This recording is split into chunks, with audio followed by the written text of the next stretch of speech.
सुप्रभातम आजिर पंचांग ओ अमृत वचन। सुप्रभातम्। अद्य दिवसस्य पञ्चाङ्गम्।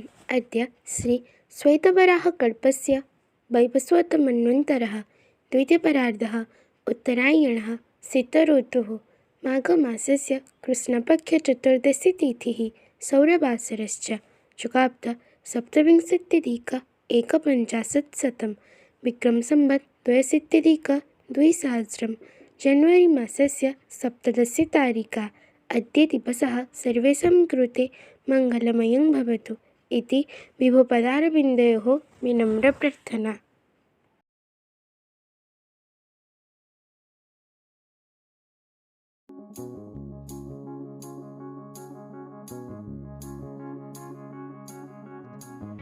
ମଣିଷ ଯାହା କରୁଛି ସବୁ ଈଶ୍ୱରଙ୍କ ଉଦ୍ଦେଶ୍ୟରେ କରୁଛି ବୋଲି ମନେ କରିବା ଦରକାର।